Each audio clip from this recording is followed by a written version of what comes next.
महद्यो नमो गुरुभ्यः। सद्गुरु परमात्म की अधिष्ठान मूर्ति समस्त देवी देवतलकी आश्रम मूल संस्थापकुलैनటువంటి బాలేశ్వరి మాతకి అదేవిధంగా అవధూత జగన్నాథ స్వామి వారికి ప్రస్తుత ఆశ్రమ పీఠాధిపతులు వెంకటయ్య గారికి మరి కార్యకర్తలకి విచ్చేసిన భక్తులందరికీ కూడా హృత్పూర్వక ఓం నమో నారాయణ స్మరణం తెలియజేస్తూ మరి ఈరోజు ఇంతమంది ఇక్కడ భక్తులు ఉన్నారంటే జగన్నాథ స్వామి వారి యొక్క సంకల్పం అన్నమాట. వారు మహాత్ములైనటువంటి వాళ్ళు వారి సంకల్పం చేస్తే ఆ సంకల్ప సిద్ధి అనేటటువంటిది ఈ విధంగా తెలిసి వస్తుంది అన్నమాట. వాళ్ళు దివ్యమైన సంకల్పము మహాత్ముల యొక్క సంకల్పాలు ఎప్పుడు కూడా వ్యర్థం కావు. అదేవిధంగా తపస్సంపన్నులు కానటువంటి వాళ్ళ సంకల్పాలు ఎప్పుడు నెరవేరవు. గుర్తుపెట్టుకోండి, మహాత్ముల యొక్క సంకల్పాలు ఎప్పుడు వ్యర్థము కావు. మహాత్ములు కానటువంటి వాళ్ళు తపస్సంపన్నులు కానటువంటి వాళ్ళ యొక్క సంకల్పాలు ఎప్పుడు కూడా నెరవేరవన్నమాట. అవన్నీ కూడా కాబట్టి మహాత్ములైనటువంటి వాళ్ళ సంకల్పాన్ని వాళ్ళు పడుచుకున్నప్పుడు అనుష్ఠానం చేసేటప్పుడు సంకల్పిస్తారు. వాళ్ళు తపస్సు చేసి ఎందుకంటే ఒక సమస్త సుఖినో భవంతు అనేటటువంటి యొక్క దివ్యమైన సంకల్పాన్ని వాళ్ళు చేసి అనుష్ఠానాన్ని కూడా వాళ్ళు దారం వస్తారు. వాళ్ళ గురించి వాళ్ళు తపస్సు స్వయం తీర్ణ పరాణ స్థారయితే అన్నట్టుగా తాను ధరించడమే కాకుండా 10 మందిని కూడా ధరింప చేయాలనే తపన చేత వాళ్ళు తపస్సు చేసి ఆ తపస్సు అంతా కూడా మన గురించి వాళ్ళు దారం వస్తారు. అందరూ బాగుపడాలనేటటువంటి యొక్క దాని చేత వాళ్ళు తపస్సు చేసి సిద్ధి పొందినటువంటి వారు. మరి ఆ కాలంలో మరి ఎక్కువ సౌకర్యాలు లేకపోయినా, మరి ప్రయాణ సౌకర్యాలు లేకపోయినా పల్లెటూళ్ళకి వెళ్ళి సేవ చేసి వ్యవసాయం చేసి వాళ్ళ భక్తులలో ఇళ్ళకి పోయి వాళ్ళని మార్చినాడు అనమాట. అది గొప్ప విశేషం. కొంతమంది ఏం చేస్తారంటే తన దగ్గరికి వచ్చినటువంటి వాళ్ళని మాత్రమే తరింపజేస్తారు. కానీ నిజమైన మహాత్ములు వైరాగ్యవంతులు ఏం చేస్తుంటే ఎక్కడెక్కడ మనం మార్పు చేయాలనుకుంటారో వాళ్ళ దగ్గరికి వెళ్ళి భక్తులను వాళ్ళు తరింపజేస్తారు. అది గొప్పతనం అన్నమాట. కాబట్టి మరి అవధూత అయినటువంటి యొక్క జగన్నాథ స్వామి వారు మరి వాడు ఎక్కడెక్కడో పల్లెటూళ్ళకి వెళ్ళి వ్యవసాయదారుల్ని అందరినీ కూడా ఉద్ధరింపజేసినటువంటి మహాత్ములు. అవధూత అంటే దాన్ని చక్కగా అర్థం చెప్పారు. అవధూత అంటే ఆ అంటే అజ్ఞానాన్ని, వా అంటే వదిలించుకొని, దు అంటే దుమ్ముతూలితో కూడుకొని, తా అంటే తత్వంలో మునిగినటువంటి వాడే అవధూత అన్నమాట.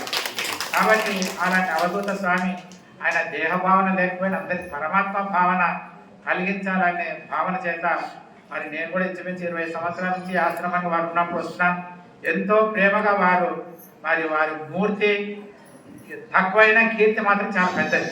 మూర్తి తక్కువదే అయినది, కీర్తి మాత్రము అఖండమైన కీర్తిని సంపాదించినటువంటి వారు అవధూత స్వామి వారు మంచి భక్తిపరులు, జ్ఞానపరులు, వైరాగ్యవంతులు. దీనిపైన కూడా ఆశ లేదు. వారు ఎంతమంది ఏదైనా ఇచ్చినా పూజలు చేసినా నిరాకారంలో ఉంటూ ఎప్పుడు ఆనంద స్వరూపులుగా ఉండేటటువంటి వారు. మరి వారిని స్మరించుకోవడము ఆరాధన అంటే గురుదేవాదేహే అనుకూల ఆచరణం ఆరాధనం అని పెద్దలు చెప్తారు. ఆరాధన అంటే వారు పూజ చేయడమే కాదు, వారు చెప్పినటువంటి యొక్క గురువులకు పాద పూజ చేయడం కాదు, పాద పూజ చేయమన్నారు. మలయాళ స్వామిలో చెప్పేవారు, అయ్యా మేము చాలామంది ఏంటంటే భక్తులు స్వామి మీ పాదసేవ చేస్తాం అని వస్తారు చాలామంది. అయ్యా పాదసేవగా చేయవలసి పాదసేవ చేయమన్నారు స్వామి. అంటే పదసేవ అంటే వాళ్ళు చెప్పిన విషయాన్ని ఆచరణలో పెట్టుకోవడం అన్నమాట. అది పదసేవ అంటారు. దాన్ని పాదసేవ చేసేవాళ్ళు చాలా మంది ఉంటారు. పాదాలు నొక్కుతారు, పదాలు మాత్రం ఏంటో కలిపేస్తారు అన్నమాట. వాళ్ళకి బాధ కల్పిస్తారు. పాదాలు నొక్కేది అంటే కూడా పెదవులు కూడా నొక్కిపడడం అంటే అర్థమేంటి? మాట్లాడకుండా చేయడం. వాళ్ళు చెప్పినటువంటి విషయాలన్నీ కూడా ఏమాత్రం ఆచరించకుండా గంటలు కలిపినటువంటి వాళ్ళు ఉన్నదే అది నిజమైన పాద పూజ కాదు. వాళ్ళు ఏ విషయాన్ని అనుష్ఠించి మనకు చెప్పినారో వాటిని మనం అనుష్ఠానంలో పెట్టినప్పుడే నిజంగా సద్గురులు ఎప్పుడు మన ఇంట ఉంటారు. అన్ని వాళ్ళు గ్రహిస్తూనే ఉంటుంటారు. వాళ్ళు లేరుగా అనేటటువంటి ఒక ఆ అభావం అంటూ వాళ్ళకు ఉండనే ఉండదు. కాబట్టి అలాంటి అవధూత మరి జగన్నాథ స్వామి వారు ఇంతమంది ఈరోజు ఇక్కడ రప్పించినారంటే వారి కీర్తితో వారి తపస్సు అనేటటువంటిది దీన్ని బట్టి మనం తెలుసుకోవచ్చు. ముఖ్యంగా మరి ఆ స్వామి బోధించినటువంటి దాన్ని మన తత్వం మనకి ఏర్పడాలంటే మనకు భగవద్గీత లాంటి వాళ్ళు ఎక్కువ చదవలేకపోయినా సూక్ష్మంగా వారు ఆచరణాత్మకమైనటువంటి దాన్నే మనకు బోధించేటటువంటి వారు. భగవద్గీత అందరూ చదువుతున్నారు, చాలా మంది చదువుతున్నారు. కానీ భగవద్గీతలో 3 షట్కాలు ఉన్నాయి కదా. ముందు కర్మ షట్కము, భక్తి షట్కము, మూడవది జ్ఞానచక్రం అనేటటువంటిది ఉంది. మధ్యలో భక్తిని పెట్టారు. ఎందుకు మధ్యలో భక్తి ఉందంటే భక్తి ప్రధానమైనటువంటి కర్మ చేస్తావా భక్తితో చేయి, జ్ఞానం సంపాదించుకుంటా భక్తిపూర్వకమైన జ్ఞానాన్ని సంపాదించుకో. భక్తి లేని కర్మ పుట్టిదన్నారు.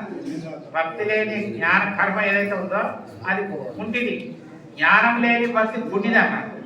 కాబట్టి మానవునికి రెండు ఉండాలి, కాళ్ళు ఉండాలా కళ్ళు ఉండాలి, రెండు ఉంటేనే జీవితం సంపూర్ణంగా సాగుతుంది అన్నమాట. కాబట్టి మధ్యలో భక్తిని పెట్టడం కారణం ఏంటంటే అయ్యా భక్తిపూర్వకంగా మంచి కర్మలు చేయండి, జ్ఞానాన్ని కూడా భక్తితో కూడినటువంటి జ్ఞానాన్ని సంపాదించుకోమని చెప్పేసేసి భగవంతుడు ఇందాక స్వామి చెప్పినట్టుగా మల విక్షేప ఆవరణాలు ఉన్నాయి. కాబట్టి మధ్యలో ఉండేటటువంటి ఒక విక్షేప శక్తి పోవడానికి ఈ భక్తి అనేటటువంటిది చాలా ప్రధానమైనటువంటిది.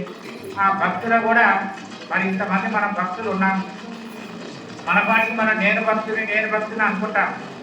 భక్తి అంటే భజనం, భక్తి భగవంతుని ప్రేమించడం, ధ్యానించడం, భజన చేయడం ఇవన్నీ కూడా భక్తి కిందకే వస్తాయి. కానీ నిజమైన భక్తులు ఎవరంటే నేను భక్తులని మనం చెప్పుకోవాల్సిన అవసరం లేదు. ఎవరు చెప్పాలో భగవంతుడు చెప్పాలి. మీకు నా ముఖ్యమంత్రి ఉన్నారు కదా, ఎవరు రెడ్డి గారు, ఎవరు రేవంత్ రెడ్డి గారు. అందరు తెలియని వాళ్ళు ఎవరు చేసి పెట్టారు చూద్దాం. అందరికి తెలుసు కదా, తెలుసు అంటారు తెలియదంటారు, తెలుసు అందరికీ తెలుసు. కానీ ఆయన అంటే అందరికీ తెలుసు. కానీ నాకు ఒక అవసరం పడ్డది, అయ్యా మీరు ఆయన రెడ్డి గారి దగ్గర నన్ను తీసుకెళ్తారు, ముఖ్యమంత్రి దగ్గర తీసుకెళ్తారంటే ఏమంటారు, మాకు తెలుసామంటారు. తెలుసు నాకు తెలియదా, తెలుసునని అన్నారు. మరి ఆయన దగ్గర అయ్యా నాకు పని ఉంది, ఆయన దగ్గర పోదాం రామంటే వస్తారా మీరు, మాకు ఆయన పరిచయం లేదంటే. మన దృష్టిలో ఆయన ఉన్నాడు కానీ ఆయన దృష్టిలో మనం లేము. కాబట్టి భగవంతుడు అందరికి ఇష్టమే. కాబట్టి భగవంతుడు అంటే అందరికి తెలుసు. కానీ భక్తులు ఎవరు తెలియాలా, భగవంతుడు చెప్పాలి. వీడు నాకు భక్తుడు అనేటటువంటిది భగవంతుడు ఆక్షేపం చేసి మన సర్టిఫికెట్ ఎవరు ఇవ్వాలి, భగవంతుడు ఇవ్వాలి. అంతేగాని నేను 10 సార్లు కొండకు పోయినా, 12 సార్లు అయ్యప్ప స్వామి దగ్గరికి పోయినా, నేను గుడికి ప్రదక్షిణ చేసినా, నేను అడ్డనామాలు పెట్టా, పొడుగు నామాలు పెట్టా, నేను భజన బాగా చేస్తా, నేను అందరూ మెచ్చుకోవడం అంటే భగవంతుడు ఆక్షేపం చేయలేదు. మరి ఎవరు భగవంతుని మెచ్చుకోవాలా అని అంటే భగవంతుడు చక్కగా భగవద్గీతలో 12వ అధ్యాయంలో మంచి భక్తుల యొక్క లక్షణాలు చెప్పాడు భగవంతుడు. అందరూ భగవంతుడికి ఇష్టమైన ఆయన చెప్పాడు. దాన్ని భగవద్గీతలో 13వ శ్లోకం నుంచి చివరి వరకు చెప్పాడు. భక్తుల యొక్క లక్షణాలు భగవంతుడు చెప్పాడు. వీడు నాకు ప్రియుడు అని చెప్పి ఆయన మనకి ఒక సర్టిఫికెట్ ఇచ్చాడు మనకి ఆయన. కాబట్టి ఆ లక్షణాలు ఎవరిలో ఉంటే వాడు నాకు భక్తుడు అని చెప్పాడు. అవి మనలో ఉన్నాయో మనం చూసుకోవాలి. భగవంతుడు చెప్పాడు ఈ లక్షణాలు ఉండాలని, కానీ 36 లక్షణాలు చెప్పాడు. 36 లక్షణాలు మనం ఉండలేకపోయినా కనీసం 3 లక్షణాలైనా మనలో సంపూర్ణంగా ఉంటే భక్తులు మనం యాక్సెప్ట్ చేసుకోవాలన్నాం.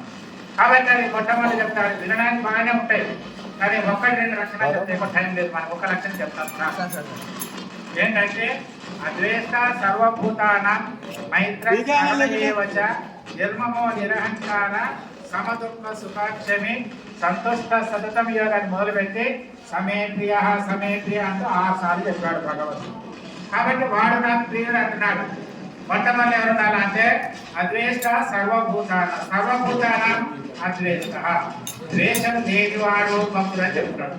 ఏ భూతాలని ద్వేషించవద్దు. ఇక్కడ భూతాలని దయ్యాలు కాబట్టి మనుషులు ప్రాణులని అర్థం. ఏ ప్రాణిని కూడా ద్వేషించవద్దు. భక్తులని మనం చెప్పుకుంటాం, కానీ ఈ ఊరు భక్తులకు ఆ ఊరు భక్తులకు పడదు, ఆ భజన భక్తులకు ఈ భజన భక్తులకు పడదు, ఈ ఆశ్రమ భక్తులంటే ఆ ఆశ్రమ భక్తులకు పడదు, ఈ ఆశ్రమ శిష్యులంటే ఆ ఆశ్రమ శిష్యులకు పడదు. ఇదే మనలో రాగద్వేషాలను. కాబట్టి ఎవరిని కూడా నిందించని వాడు, ఎవరిని ద్వేషించని వాడు భక్తులని మొట్టమొదటి లక్షణం చెప్పాడు. ఇది మనలో ఉందా లేదా అనేది ఎవరికి వాళ్ళే పరిశోధన చేసుకోవాలి. నాకు ద్వేషం ఉందా లేదా. సర్వభూతాన్ని, ఏ భూతాన్ని కానీ అంటే ఏ ప్రాణులు కూడా ద్వేషించకూడదు. కేవలం మనుషులే కాదండి, పశుపక్షాలని ఏంటి కూడా ద్వేషించని వాడు నాకు భక్తుడు అని చెప్పి భగవంతుడు చెప్తున్నాడు. మనకేముంటుంది, మనకంతా కూడా ద్వేషం అంటే ఏంటి, విషం ద్వేషం, డబల్ విషం అన్నారు. ద్వేషం అంటే విషం, నా విషం విద్యాహో విషం ఏకాకినం హంతి. విషం ఏం చేస్తుందంటే అది విషం కాదంట, విషము తాగిన వాడిని మాత్రమే చంపేస్తుంది. విషము త్రాగిన వాడిని మాత్రమే చంపేస్తుంది. ద్వేషం ఉంటే డబల్ విషం అన్నారు. ఉన్నవాడిని చంపేస్తూ పక్క వాడిని కూడా చంపేస్తున్నారు. వాడినే కాదు, దేశాన్ని కూడా నాశనం చేస్తుంది. ఎవరైతే పోయిన వాళ్ళు ఎంతమంది ఉన్నారా? గోవాడు ఎంతమంది మన పురాణాలలో కనపడతారు. రావణాసుడు అయితేనేమి, తర్వాత కుంభకర్ణుడు అయితేనేమి, తర్వాత దుర్యోధనుడు అయితేనేమి, చరిత్రలు ఎత్తుకుంటే అందరూ గోడంత మంది ఉన్నారు. మనలో కూడా గోడంత మంది ఉన్నారు. మనకు కూడా ఆ ద్వేషభావం వచ్చిందంటే మనం ఏమి పోతే కోపం వస్తే మన వాళ్ళు అంటుంటారు కదా, అప్పుడు నాకు కోపం వస్తే నేను మనిషినే కదా అంటుంటారు. కోపం వస్తే నేను మనిషినే కాదంట. అర్థం ఏంటి? వాడు దయ్యమో భూతం అయిపోతుందని అర్థం అన్నమాట. వాడు ఏం చేయాలో చేస్తాడు, ఏం చేయకూడదో చేయడు అన్నమాట. కాబట్టి ద్వేషం అనేటటువంటి ఏం చేస్తుంది? ఇతరులను కూడా చంపేస్తున్నమాట. ఒక అమ్మగారు ఉన్నారంట, చిన్న పిల్ల. ఇందాక ఒక అమ్మగారు కూర్చున్నారు గసంటోళ్ళు అనమాట. ఆ అమ్మగారికి ఒక చిన్న పిల్ల ఉందంట. ఆ ఇద్దరు ఇంకొక అమ్మగారితో ఆ ఇద్దరు కొట్లాడారంట. వాళ్ళు కొట్లాడిన తర్వాత ఈ అమ్మగారు ఆ ఇద్దరు కొట్లాడుకున్నారు, చుట్టూ పట్టుకున్నారు, కొట్లాడ పెట్టుకున్న తర్వాత ఇంటికి వెళ్ళగానే ఆ చిన్న పాప ఏడుస్తుంటే ఆ అమ్మగారు ఆమె పాలు ఇచ్చిందంట. ఇచ్చిన తర్వాత 5 నిమిషాలకు ఆ పాప చనిపోయిందంట. అబ్బాయి ఆ చిన్న పాప చనిపోయిందంట. ఎందుకు చనిపోయిందని డాక్టర్ దగ్గర పోయి పరీక్ష చేస్తే ఆ తాగినటువంటి పాలు ఏమైతే ఉన్నాయో ఆ విషయంగా మారిపోయిందంట. ఎందుకంటే మారిపోయినాయి అంటే ఈమె కోపం వచ్చింది కదా, ఆవేశం వచ్చింది, ఒళ్ళంతా రక్తంగా మారిపోయింది. కాబట్టి ఆ తల్లిగా ఉండే పాలు కూడా విషంగా మారిపోయి ఏమైపోయింది? అది కూడా విషంగా మారిపోయి ఆ చిన్న పిల్ల కూడా చనిపోయింది అన్నమాట. చూడండి, మనలో ఆవేశం వస్తే ఒళ్ళంతా కురికిపోతుంది, చెమటలు పడతాయి, ముఖం అంతా కూడా మారిపోతుంది. అందుకే విద్యా ప్రకాశానంద స్వామి ఒక మాట అన్నారు, అయ్యా నీకు ఎప్పుడైనా కోపం వస్తే ఏం చేయాలో ఆయన అడిగినంట. స్వామి కోపం వద్దన్నా వస్తుంది, దాన్ని నేను కంట్రోల్ చేయలేకపోతున్నా, దీనికి ఉపాయం ఏంటని అడిగాడంట. కోపం వస్తే ఎట్లా కంట్రోల్లో పెట్టుకోవాలండి. ఆయన నాన్న ఏం లేదయ్యా, ఒక పెద్ద అద్దం తెచ్చుకొని ఎదురుగా పెట్టుకొని చూసుకోమన్నాడు. ముఖాన్ని అద్దాల్లో నీ ముఖం చూసుకోమన్నాడు ఆయన. అంటే ఆకారం మారిపోతుందని అర్థం. కానీ మలయాళ స్వామి ఏం చెప్పినాడంటే, అయ్యా నీకు కోపం వచ్చినప్పుడు ఏంటంటే ఒక మంత్రం చెప్తాను, దాన్ని చేసుకోమన్నాడు.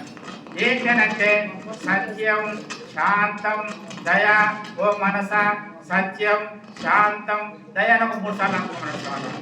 ఆ మంత్రాన్ని కానీ అర్థపూర్వకంగా మనం చేసుకుంటే మన కోపం అనేటప్పుడు అదంతా అదే నశించిపోతుంది అన్నమాట. అగ్ని ఉంది, అగ్నిలో మనం హవనం చేసినాం, సమిధలు వేస్తున్న బదులు మంట పెరిగిపోతుంది. కానీ సమిధ లేకుండా ఒక్కొక్క కర్ర తీసి ఏమైపోతుంది? అదంతా అదే తగ్గిపోతుంది. అదేవిధంగా కోపం వచ్చినప్పుడు మనం రకరకాల పెంచుకుంటూ పోతే మొత్తం పెరిగిపోతుంది, ఒళ్ళు నాశిస్తుంది, ఇల్లు నాశిస్తుంది, సమాజం నశిస్తుంది, సర్వం నాశనం అయ్యడానికి కూడా ఈ కోపమే కారణము. కాబట్టి భగవంతుడు అంటున్నాడు, అయ్యా నాకు నిజమైన భక్తుడు అంటే అద్వేష సర్వభూతాన, ఏ ప్రాణిని కూడా హింసించకుండా ఉండేటటువంటి వాడు మాత్రమే నాకు భక్తుడయ్యని చెప్పేసి భగవంతుడు చక్కగా చెప్పినాడు. అద్వేష సర్వభూతాన మైత్ర కరుణయేవచ.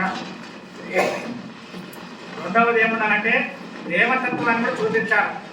కేవలము ద్వేషం లేనంత మాత్రమే భక్తుడు కాదు, ప్రేమ కూడా కురిపించాలి. వాళ్ళ పైన ప్రేమను కూడా మనం కురిపిస్తేనే నిజమైన భక్తుడు అంటాడు. ఈ స్తంభం ఉంది, ఈ మైక్ ఉంది, దీన్ని ఎవరు ద్వేషిస్తుంది? ఇది మైక్ ఎవరైనా ద్వేషిస్తుందా? లేదు. ఆ స్తంభం ఎవరైనా ద్వేషిస్తుందా? లేదు. కానీ మనం ప్రేమించే తత్వం కూడా మనకి ఉండాలా. అందుకే భగవంతుడు వెంటనే చెప్తున్నాడు, మైత్ర కరుణయేవచ, మిత్రత్వం కలిగి ఉండాలి. శత్రువు ఎవరైతే ఉన్నాడు కూడా వాడిని కూడా మనం ఏం చేయాలి? ఉపకారం చేయాలి. తెలుగులో పద్యం ఉంది కదా, ఉపకారికి అపకారికి ఉపకారం చేయడం అనేది గొప్పతనం అన్నమాట. అపకారికి అపకారం చేయడం కాదు, ఉపకారం చేయడం గొప్పతనం కాదు, అపకారికి ఉపకారం చేయడం నేర్చుకోవాలి మనం. కాబట్టి అలాంటి వాడు శాంతుడైపోతాడు. వాడు మళ్ళీ రెండోసారి కూడా వాడు చేయలేకపోతాడు అన్నమాట. కాబట్టి ద్వేషం లేకుండా ఉండాలా, మిత్రత్వం కూడా మైత్రియత్వం కూడా కలిగించాలా. ఒక సాధువు ఉన్నాడంట. సాధువు గారు ఇక్కడ వెళ్తున్నాడు. వెళ్తూ ఉంటే ఇట్లాగా వర్షాకాలం వచ్చింది. కాలువలో తేలు పట్టుకొని వస్తున్నారట. తేలు పట్టుకొని వస్తే సాధువు కదా మన జగన్నాథ స్వామి దయమయ్యాడు అన్నమాట ఆయన. సరే ఆ తేలు అరే నీళ్ళలో కొట్టకపోతుంది కదా ఒక ప్రాణి అని చెప్పి ఆ తేలు చేతిలో పట్టుకొని బయట వేయాలనుకున్నట్ట. అదే చేసింది, అది తప్ప మనకి కుట్టిందనమాట. కుట్టగానే ఏం చేసిన నీళ్ళలో వదిలేసినాడు. మళ్ళా కొట్టుకొని పోతుంది. ఈయన దయగల హృదయం మనుషులు కదా, దయగల హృదయమే భగవత్ నిలయం అన్నారు. కాబట్టి ఈయన మళ్ళా తీసి మళ్ళా వడ్డీ తెచ్చిన మళ్ళా కొట్టింది. ఇలాంటి ఒక దయామయం చూసినాడు ఏ స్వామి. అది క్రీడకం, అది క్రిమి, అదొక జంతువు, దాని బుద్ధి లేనిది, అది దాని స్వభావం, అది పుడతా ఉంటూ తీసేస్తున్నారు మీరు, అది పుడుతున్నారు మీరు తీసి బయట వేస్తున్నారు, దాని స్వభావం పుట్టడం అని అన్నాడు ఆయన అన్నాడు, మహాత్ముడు అన్నాడు, అయ్యా పుట్టే స్వభావం దానిది అయితే పక్కనేసే స్వభావం నాదన్నాడు. తీసి రక్షించడం అనేటటువంటిది నా స్వభావం. తెలియని జంతువే మారకపోతే తెలిసిన వాడిని నా స్వభావం నేను ఎందుకు మానుకోవాలన్నాడు. అర్థమైందా? కాబట్టి అపకారి అయినటువంటి వాడు కూడా ఉపకారం చేస్తే ఒకసారి 2 సార్లు చేస్తాడు, 3వ సారి మనుషులు చేస్తాడా? పశువులంటే చేయవచ్చు. కాబట్టి భగవంతుడు నా భక్తులు అనేటటువంటి వాడికి ఈ 36 లక్షణాలు చెప్పాలని చదువుకుని సమయం లేదు. ఆ 7 శ్లోకాన్ని కంఠస్థం పట్టండి.